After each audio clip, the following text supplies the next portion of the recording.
First week adjustments.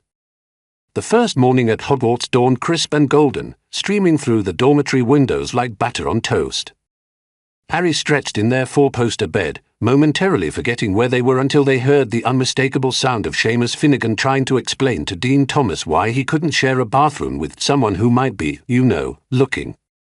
"I'm just saying," Seamus whispered loudly. "It's weird, innit? Like, what if they're checking us out?"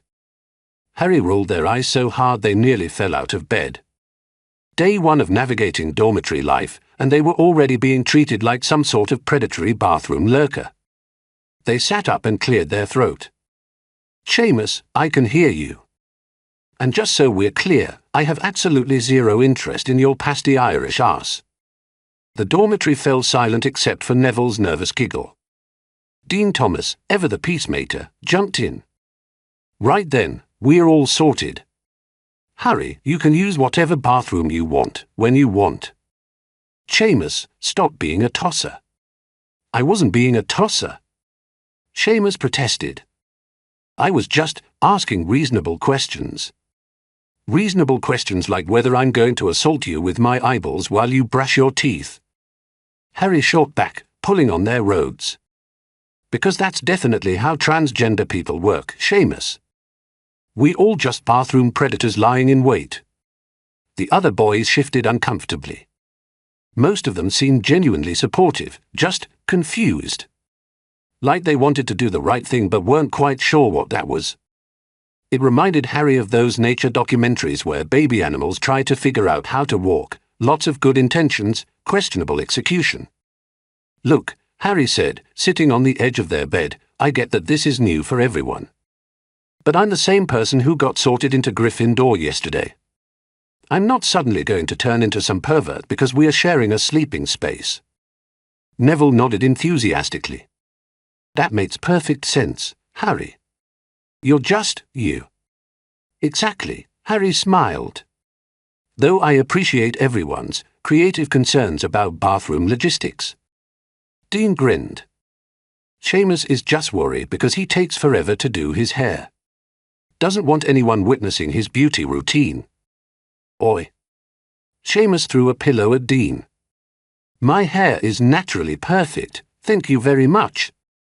The tension broke as the boys descended into typical dormitory chaos, pillow fights, arguing over who used whose toothbrush, and Neville somehow managing to trip over absolutely nothing. Harry felt a warm surge of belonging. These weren't bad kids, just awkward ones trying to figure things out. The feeling lasted exactly until they got to breakfast. Professor McGonagall approached the Gryffindor table with class schedules, her tartan robe swishing officiously. "Potter, Harry," she called out, then paused, her lips pursing slightly. "Razzle?" "Potter, Harry, correct." "Just Harry is fine, Professor," Harry said, accepting their schedule. "Right, of course." "Tarry." McGonagall's Scottish accent made the name sound like she was chewing on it. "I do hope you'll forgive any slip-ups. Old habits and all that." Harry could see she was genuinely trying, which made it harder to be annoyed when she inevitably messed up. Which she did. Repeatedly. "Miss Potter, sorry, Harry, could you demonstrate the proper wand movement?" "If you would, Harry." "Potter, if you could just, blast it all, what do I call you?" By the third class, Harry was starting to feel like a walking pronoun correction service. They appreciated McGonagall's efforts, but the constant attention was exhausting. Every mistake became a classroom event, with other students turning to stare as the professor stumbled through another awkward apology. At least it was better than potions. Professor Snape swept into the dungeon like a bat with an attitude problem, his black robes billowing dramatically. Harry had been prepared for the man's infamous intimidation tactics, but nothing had quite prepared them for this. "Aight, listen up, you little shits," Snape announced, dropping into a chair with his feet up on the desk. "You're about to learn some real magic, not the Disney princess bullshit they've been feeding you." The first years exchanged bewildered glances. This was not the Professor Snape of legend, the cold, formal, terrifying dungeon master. This was something else entirely. Now, I know what you're thinking, Snape continued, picking his teeth with his wand. How this brother gonna teach us proper magic when he talking like he just rolled up from the streets? Well, let me educate your narrow-ass minds about something. I got more magical knowledge in my left black nut than most these uptight professors got in their whole bodies. Hermione raised her hand tentatively. Professor, shouldn't we be starting with basic potion theory, Anne? Did I ask you, little Miss Know-it-all? Snape interrupted. Nah, I don't think I did. See, this what I'm talking about. You'll come in here with your preconceived notions about how a professor's supposed to sound, how they supposed to act. Well, surprise, motherfuckers, I do me. Harry glanced around the room. The other professors, visible through the dungeon windows, were pointedly not looking in their direction. Students from other houses whispered and pointed when Snape walked by in the corridors, but nobody, absolutely nobody, had the courage to say anything to his face. Now, Snape continued, we bout to brew a simple healing potion. And when I say simple, I mean simple for me. For your sorry asses, it's gonna be harder than quantum physics. Potter. Harry jumped. Yes, Professor. You got something to prove, being all, whatever the hell you is now. So you gonna be my demonstration dummy. Come up here. Harry stood slowly, unsure whether this was standard Snape intimidation or something else entirely. The professor's use of language made them deeply uncomfortable, but the way everyone else was pretending not to notice made it even weirder. Don't look so scared, kid, Snape said, not unkindly. I ain't gonna bite you. Much. Just need someone to show these other fools how it's done. The lesson proceeded with Snape's unique blend of genuine expertise and completely inappropriate commentary. He knew his potions, that much was clear. His instructions were precise, his corrections helpful, and his knowledge encyclopedic. But his delivery... Malfoy, you stirring that potion like you trying to pleasure your girlfriend, Snape called out. Which, let's be real, probably ain't happening anytime soon anyway. Draco turned bright red. Professor, that's what? True? Yeah, I thought so. Speed up that stirring, you weak-ass nigger. Harry caught Hermione's eye across the room. She looked like she was having some sort of internal crisis, her mouth opening and closing like a fish. This was clearly not the educational environment she'd been expecting. After potions, the trio reconvened in the common room, shell-shocked. Did it just happen? Hermione whispered, settling into a chair by the fire. Did our professor just call Draco a weak-ass, that word? Multiple times, Harry confirmed. Along with several other words I'm pretty sure aren't in the Hogwarts handbook. Ramad looked up from his prayer rug, where he'd been performing his afternoon prayers. At least he's not discriminating. He insulted everyone equally. That's not the point. Hermione hissed. The language he uses is completely inappropriate for an educational setting. Someone should report this. Report what? Harry asked. That the black professor doesn't talk like a proper English gentleman. That sounds problematic. Hermione's face cycled through several different expressions as she worked through the implications. But he can't just say whatever he wants because of his race. There are standards of professional conduct. An app, though? Ramad asked, rolling up his prayer rug. I mean, who's going to tell him? The McGonagall? Dumbledore? They're all too terrified of looking racist. It's like he's got some sort of immunity, Harry mused. He can say absolutely anything, and everyone just pretends it's normal. It's not normal. Hermione insisted. Education should be conducted in a respectful, professional manner that doesn't rely on what? Harry prompted. Hermione struggled visibly. On inappropriate language and unprofessional conduct. But what if that's just how he talks? Ramad suggested. What if that's his authentic voice, and asking him to change it would be, cultural imperialism? Hermione looked like her brain was short-circuiting. But the educational environment, professional standards. Harry had to admit it was fascinating watching Hermione try to navigate the contradiction between her progressive ideals and her desire for proper academic conduct. She clearly wanted to object to Snape's teaching style, but couldn't figure out how to do it without sounding like she was policing a black man's way of speaking. Maybe, Harry suggested carefully, we just see how it goes. I mean, he obviously knows his stuff. And it's not like he's actually hurting anyone. He called Draco a weak-ass N-word in front of the entire class. Hermione protested. Yeah, Harry grinned. That was pretty great, actually. Ramad chuckled. I got to admit, seeing Malfoy's face was worth the culture shock. You two are impossible, Hermione huffed. This is a serious pedagogical issue. Pedagogical. Harry raised an eyebrow. It means relating to teaching and education, Hermione explained automatically, then caught herself. And don't try to distract me with vocabulary. The point is... She was interrupted by a group of second-year girls approaching their corner of the common room. Harry recognized the leader, Lavender Brown, a girl with bouncing curls and the kind of aggressive friendliness that immediately put Harry on guard. Parry.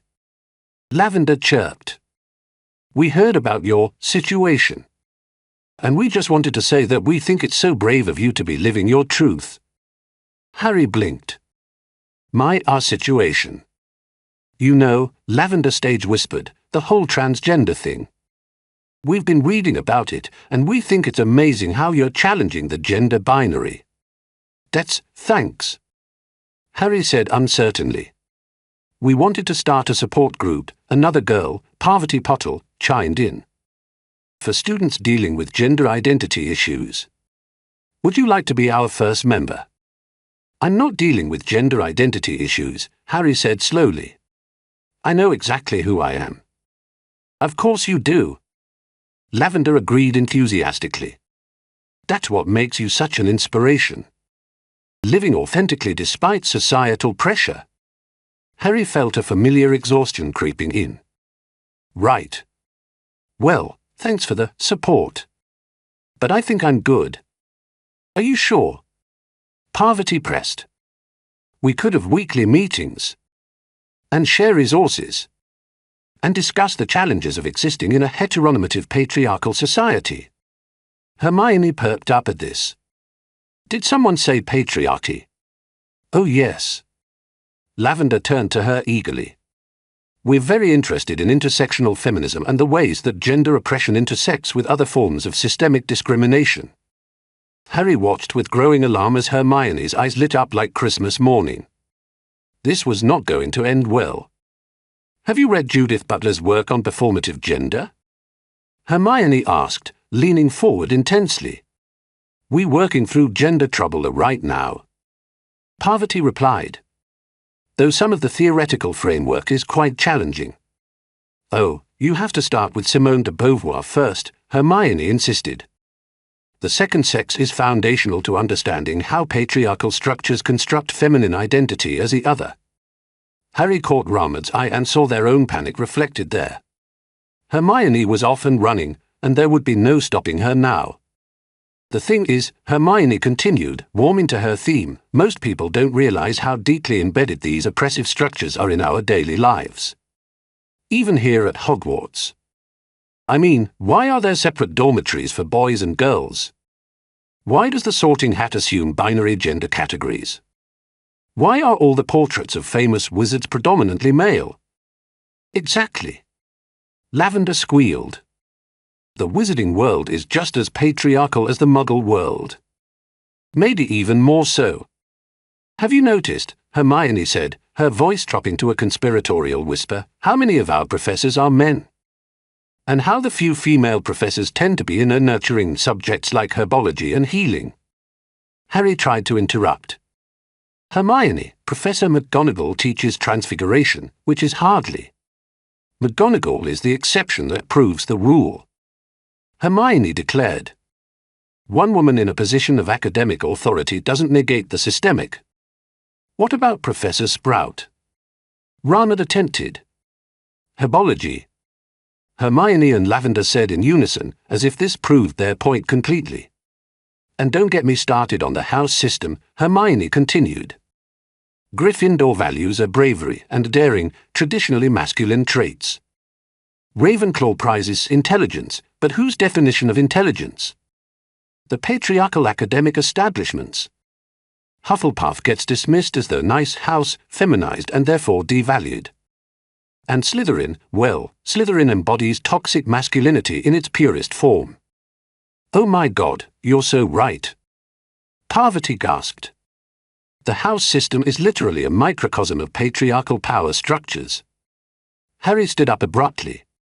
Right, well, this has been educational. But I think I'm going to go anywhere else. Wait. Lavender called after them. Don't you want to join our consciousness-raising group? I'm conscious enough, thanks. Harry called back, fleeing toward the dormitory stairs. They could hear Hermione's voice following them, and another thing, why is Quidditch gender segregated? There's no biological reason why.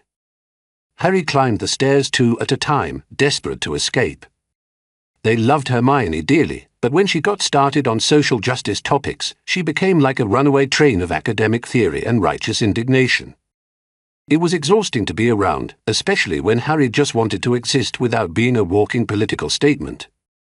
In the dormitory, they found Neville sitting on his bed, looking shell-shocked. You all right, Neville? Harry asked, settling onto their own bed. Dean and Seamus are having an argument about whether it's okay to change clothes in front of you, Neville said weakly. Seamus says it's inappropriate and Dean says that's discriminatory, and now they're both asking me to take sides. Harry groaned and flopped backward onto their bed. What did you tell them? I said I change under my covers anyway because I don't like anyone seeing my underwear, regardless of their gender identity, Neville replied. I don't think that was the answer they wanted. Probably not, Harry agreed. But it's honest, which is more than most people are managing right now. They lay in silence for a moment, listening to the distant sounds of Seamus and Dean's continued debate drifting up from the common room. Tarry? Neville said quietly. Gev? Do you think it gets easier? All this navigating stuff. Harry considered this. I hope so. I mean, it has to, right? People can't stay this weird about everything forever. My gran says change is always hard for people, Neville offered. She says the older you get, the more you like things to stay the same. Your gran sounds wise. She also says anyone who has a problem with how other people live their lives needs to find a hobby, Neville added with a small smile. Harry laughed despite everything. I like your gran already. She'd like you too, Neville said. She's always going on about how people should mind their own business and let others be. From somewhere below, they heard Hermione's voice rising in passionate argument. The very concept of a biological sex is a patriarchal construct designed to maintain binary power structures. Harry pulled a pillow over their head. Think it's too late to transfer to Beauxbatons? Probably, Neville said sympathetically. But hey, at least tomorrow's a new day. With new opportunities for awkward conversations about gender and identity, Harry said into their pillow. Look on the bright side, Neville said. At least you are not Ramad. I heard some Slytherins asking if he's got a bomb in his trunk. Harry sat up abruptly. They what? Oh, you know how they are, Neville said quickly. Just being stupid. Dean told them off pretty good. But Harry was already up and heading for the stairs. Some things were more important than avoiding Hermione's feminist theory lectures. Like making sure their friend wasn't dealing with racist harassment alone. The first week of Hogwarts was definitely not going as expected. But then again, Harry reflected as they descended the stairs toward what was sure to be another complicated conversation. When had anything in their life ever gone as expected? At least this time, they weren't facing it alone.